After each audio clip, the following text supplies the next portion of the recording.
காலை கதிரவனின் கிரணங்கள் மன்னார் வளைகுடாவின் வானில் ஒளியூட்டத் தொடங்கின.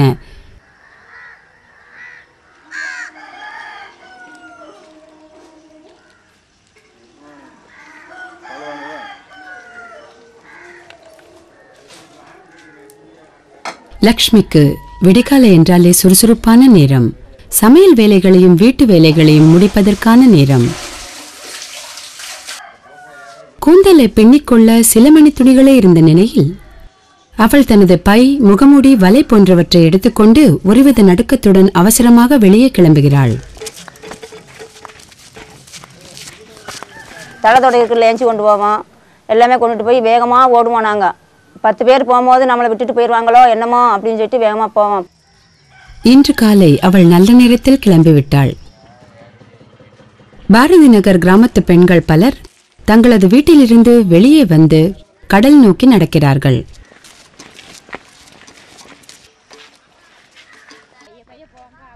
இவர்களுடைய பாதை கடந்த 30 ஆண்டுகளாக அவர்கள் கடைபிடித்து வரும் பழக்கத்திற்கு இட்டுச் செல்லும். தங்கள் மகள்களுக்கும் பேத்திகளுக்கும் அவர்கள் விட்டுச் செல்ல விரும்பும் பழக்கம்.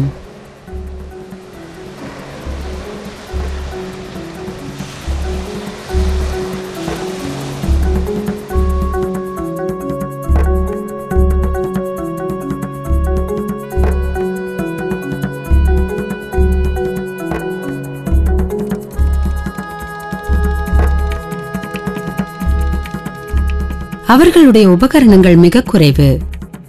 அவர்கள் ரப்பர் செருப்புகளை அணிகின்றனர் அல்லது சில சமயங்களில் ஒரு காலில் ஃபிளிப்பர். பழைய புடவைகளிலிருந்து கிழிந்த கந்தல்களை காயங்களிலிருந்து தப்பிக்க தங்கள் கைவிரல்களில் சுற்றிக் கொள்கிறார்கள். கடலுக்கு வந்து சேர்ந்ததும் பெண்கள் ஆழமாக மூச்செழுத்து கடற்பாசிகளை கைகளால் எடுக்க கலங்கிய நீரில் முக்குளிக்கிறார்கள்.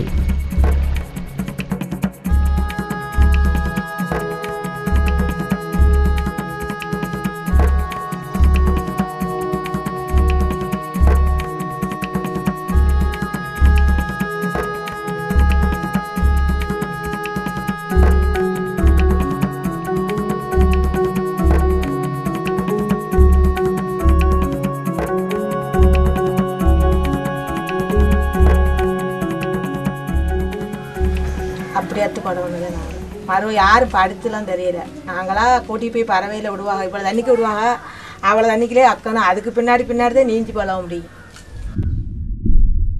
கடலுக்குள் இறங்கும் ஒவ்வொரு பெண்ணும் ஒவ்வொரு முறையும் நீருக்கடியில் மூச்சை பிடித்துக்கொண்டு ஓரிரு நிமிடங்களுக்கு துழாவுகிறார்.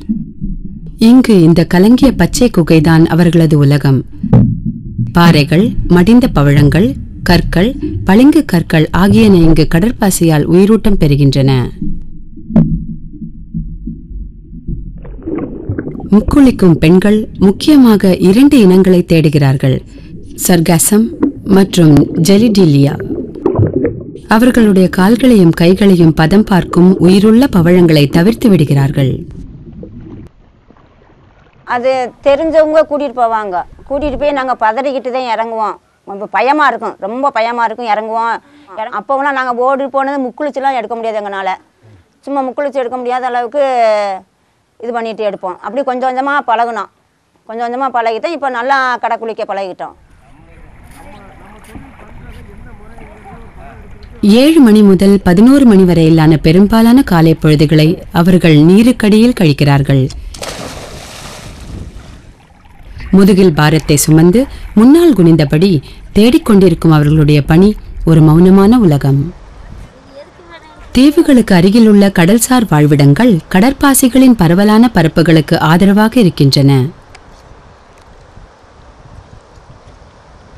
மன்னார் வளைகுடாவின் எல்லையில் இருக்கும் 25 கிராமங்களைச் சேர்ந்த சுமார் 5000 பெண்களுக்கு இப்படி சேகரிப்பதுதான் வாழ்வாதாரம். அது 200 ரூபா 150 ரூபா அவங்களுடைய திறமைனால கொஞ்சம் நல்லா கை சூட்டிக்கையா எடுக்கிறவங்களும் இருக்காங்க, கை சூட்டிக்கை இல்லாதவங்களும் இருக்காங்க. கை சூட்டிக்கையா இல்லாதவங்க 100 ரூபா 150 ரூபாய்க்கு எடுத்துருவாங்க. இப்போ கை சூட்டிக்கையா உள்ளவங்க 200 ரூபா 220 ரூபா 210 ரூபா அப்படின்னு சொத்து சுகம் தேடுவாங்க. எங்களுக்கு எந்த சொத்தும் கிடையாது, எங்களுக்கு கடை தான் எங்கள் சொத்து. இந்திய பெருங்கடலில் பெரிய ஆழமற்ற வளைகுடா இது. கரும் பச்சை நிற நீரால் சூழப்பட்ட 21 தீவுகள் கொண்ட இந்த பகுதியில் பல வகை உயிரினங்கள் அதிகம் உண்டு. உத்தேசமாக மதிப்பிடப்பட்டுள்ள 3600 வகை தாவர மற்றும் உயிரின வகைகளில் 11 வகை கடற்புற்களும் கடற்பாசி உள்ளிட்ட 147 வகை கடல் நீர்ப்பாசிகளும் அடங்கும். இந்த செழுமையான கடல் சுற்றுச்சூழல் ஆசியாவின் உயிர் பண்பியலின் முக்கியமான இடங்களில் ஒன்று. 1986 மன்னார் வளைகுடாவின் 560 சதுர கிலோமீட்டரை தேசிய பூங்காவாக அரசு அறிவித்தது.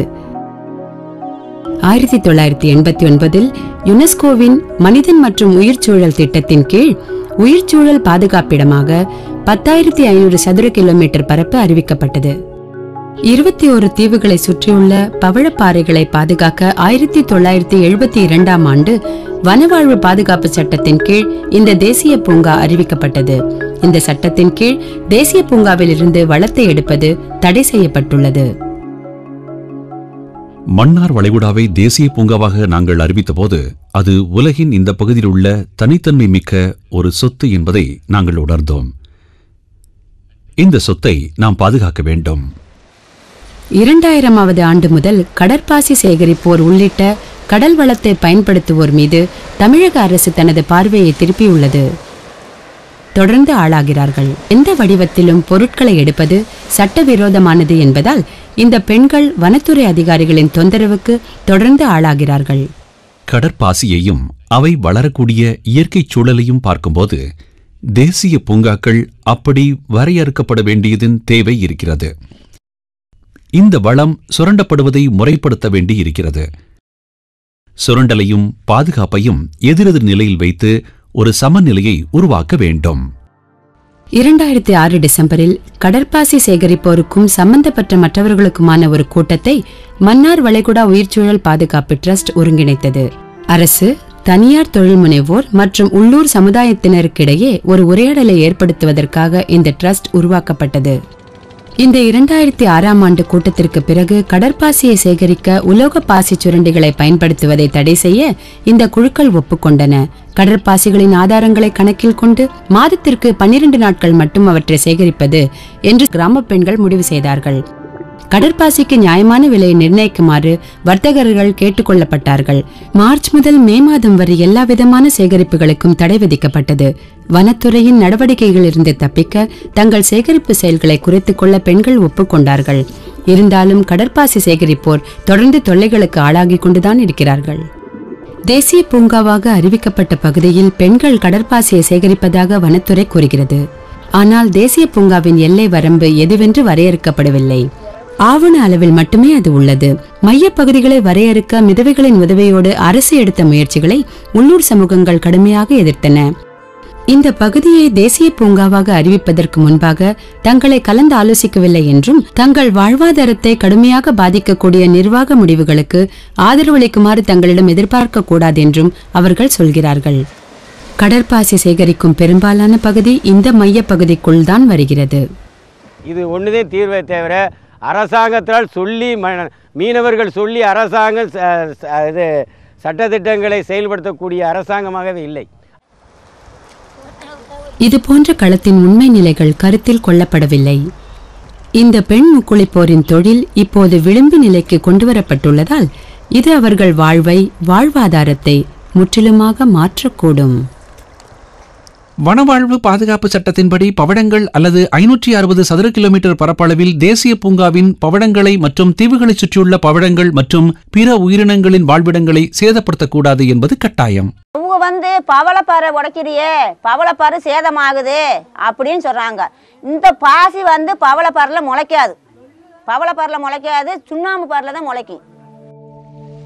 சம்பந்தப்பட்ட அனைவரும் முக்குளிப்போர் உட்பட வருங்கால தலைமுறைகளுக்காக தேசிய பூங்காவை பாதுகாக்க வேண்டியதின் முக்கியத்துவத்தை அறிந்திருக்கிறார்கள். ஆனால் பூங்காவிற்கான பெரும் அச்சுறுத்தல்களுக்கும் கடற்பாசி சேகரிப்புக்கும் எந்தவித தொடர்பும் இல்லை. தேசிய பூங்காவிலும் அதை சுற்றியும் மற்றும் உயிர்ச்சூழல் பகுதியிலும் பல தரப்பினர் இருக்கிறார்கள். இவர்கள் தங்களது நடவடிக்கைகள் மூலம் சுற்றுச்சூழல் மீது ஒரு மோசமான தாக்கத்தை ஏற்படுத்துகிறார்கள். மிக அதிக அளவில் மீன்பிடி பரவலாகவே நடைபெறுகிறது.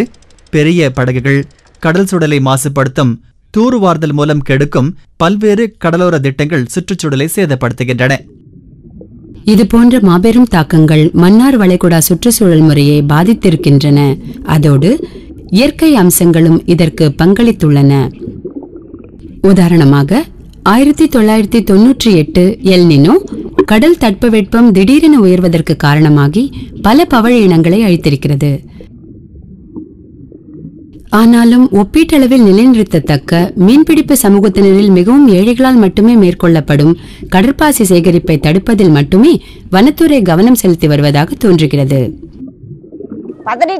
பதறி என்னமோ கலவங்க போகிற மாதிரி இப்போ எங்கள் சொந்த தொழிலை வந்து நாங்கள் பாரம்பரியமாக பார்த்த தொழிலை வந்து கலவங்க போகிற மாதிரி நாங்கள் போய் கலாண்டு வர மாதிரி இருக்குது. கலாண்டு வர மாதிரி இருக்குது தொழில். அப்படி கடற்பாசி சேகரிப்பது பற்றிய விவாதங்கள் தொடர்ந்து சூடாக நடந்து கொண்டிருந்தாலும் தேவைகள் இந்த பெண்களை கடல் நோக்கி தள்ளுகிறது. தினம் தினம் நிறைந்த படகுகளோடு அவர்கள் கரை திரும்புகிறார்கள்.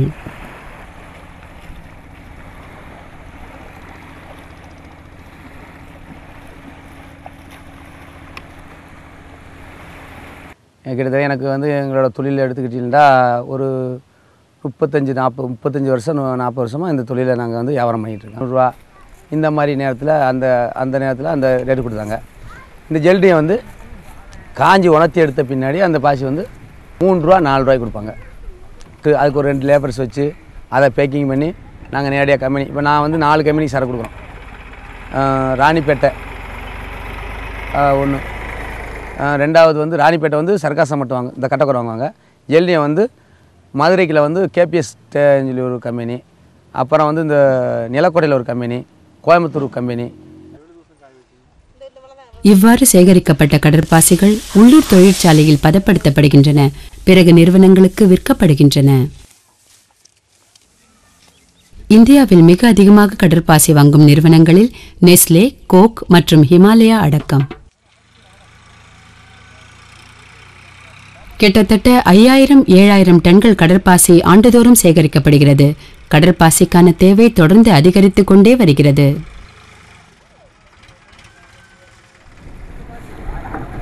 மன்னார் வளைகுடாவில் கடற்பாசி சேகரிப்பதை அந்த பகுதி ஏழை மீனவ சமுதாயத்தினரின் சட்டப்பூர்வமான வாழ்வாதார நடவடிக்கையாக தமிழக அரசுதான் முதலில் சொன்னது என்பது இப்போது ஒரு முரண் நகை.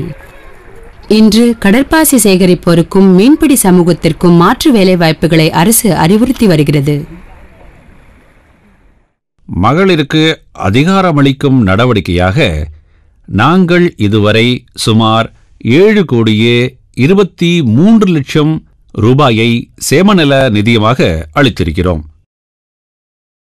இந்த 248 கிராமங்களில் பெரும்பாலும் பெண்களால் நடத்தப்படக்கூடிய சுமார் 2100 சுய உதவி குழுக்களை நாங்கள் அமைத்து சில ஆதாயமான மாற்று வருவாய் ஈட்டும் வாய்ப்புகளை மேற்கொள்வதற்கு கடன்களை வழங்கியிருக்கிறோம். இது அவர்களுடைய குடும்ப வருமானத்திற்கு உதவியாக இருக்கும்.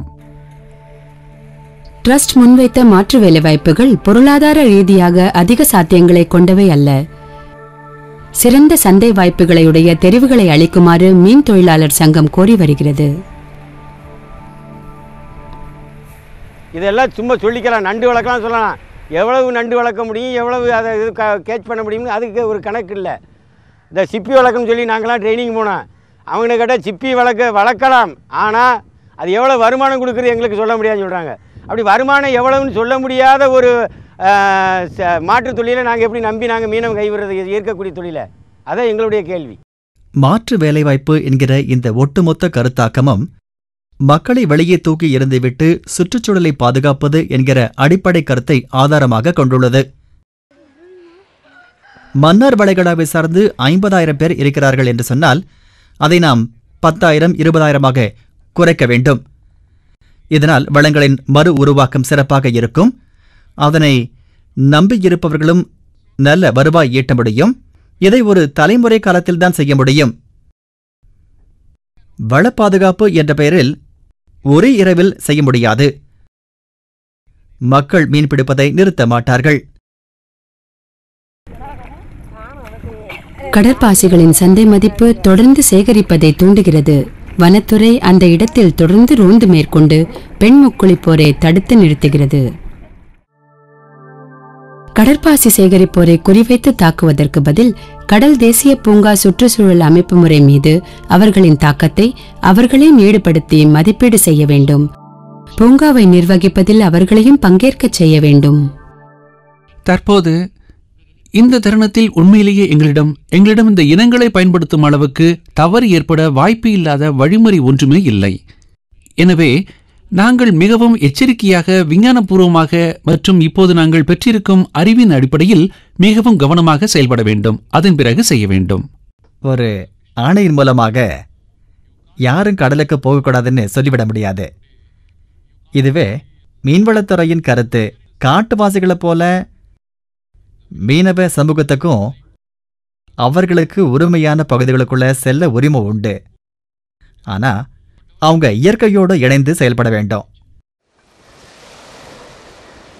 மீனவ சமூகங்களின் வாழ்வாதார தேவைகளையும் அவர்களது பழக்கங்களையும் கணக்கில் கொண்டு கடற்புற தேசிய பூங்காவுக்கான நீண்டகால முழுமையான பாதுகாப்பு திட்டத்தை அவர்களையும் உள்ளடக்கி வரைவதுதான் இப்போதைய தேவை. உண்மையில நீங்க கொஞ்சம் ஆழமா பார்த்தீங்கன்னா இந்த சமூகங்கள் எப்படி செயல்படுதும்னு பார்த்தா கடல்லையும் கரையிலையும் அவங்களோட சொந்த செயல்பாடுகளை நிர்வகிக்கிற விரிவான சட்டத்திட்டங்கள் இவங்களுக்கு இருக்கு. மீன்வள நிர்வாகத்தையோ கடல்ல இயற்கை வள நிர்வாகத்தையோ கொண்டு வர அவங்களுடைய இந்த ஆற்றலை பயன்படுத்திக்க வேண்டிய தேவை இருக்கு. தேசிய பூங்காவிற்குள் பவழம் மற்றும் பிற முக்கியமான இனங்கள் பாதுகாக்கப்படுவதை உறுதி செய்ய மேலும் சிறப்பான நிர்வாகத்துடன் கடற்பாசியை சேகரிப்பதை நடத்தலாம். அப்போது கடற்பாசியை நிலையாக சேகரிப்பது சாத்தியமாகும்.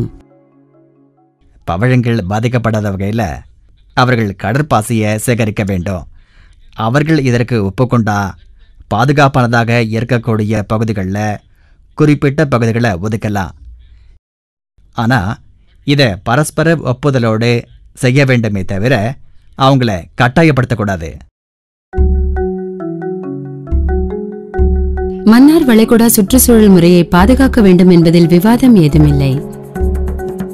உயிர் பண்பியல் மற்றும் உள்ளூர் வாழ்வாதாரங்கள் இரண்டையும் எவ்வாறு பாதுகாக்க வேண்டும் என்பதுதான் விவாதத்திற்குரியது. கடல் சுற்றுச்சூழல் முறைகளை பாதுகாக்க வனவாழ்வு பாதுகாப்பு சட்டம் போன்ற நில வரையறையை பயன்படுத்துவது போதுமானதாக இருக்குமா? மீன்பிடிப்பு சமூகங்களின் பாரம்பரிய மீன்பிடிப்பு உரிமைகளை அங்கீகரித்து பாதுகாப்பது எப்படி? தேசிய பூங்காவின் நிர்வாகத்தில் மீன்பிடிப்பு சமூகங்களின் அர்த்தமுள்ள பங்கேற்பிற்கு எந்த சட்ட வரையறை அனுமதிக்கும்? வனத்துறை மற்றும் மீன்வளத்துறை போன்றவற்றிற்கிடையே மேலும் சிறப்பான ஒருங்கிணைப்பை எப்படி உறுதிப்படுத்துவது? கவனமாக நிர்வகிக்கப்பட்ட கடற்பாசி சேகரிப்பு சுற்றுச்சூழல் முறைக்கு அச்சுறுத்தல் அளிக்காது. தீவுகள் மற்றும் சுற்றியிருக்கும் ஆழ்கடல் நீர்வாழ் உயிரினங்களின் காப்பாளர்களாக பெண் முக்குளிப்போர் பணியில் அமர்த்தப்படலாம். அந்த மாதிரி எங்களுக்கு இம்முசனாலதான் இருக்குது. எங்களுக்கு நிரந்தரமா தொழில் பண்றதுக்கு இந்த அரசு எங்களுக்கு ஒரு அனுமதி கொடுத்துச்சுன்னு சொன்னா நாங்க நிரந்தரமா தொழில் பண்ணுவோம்.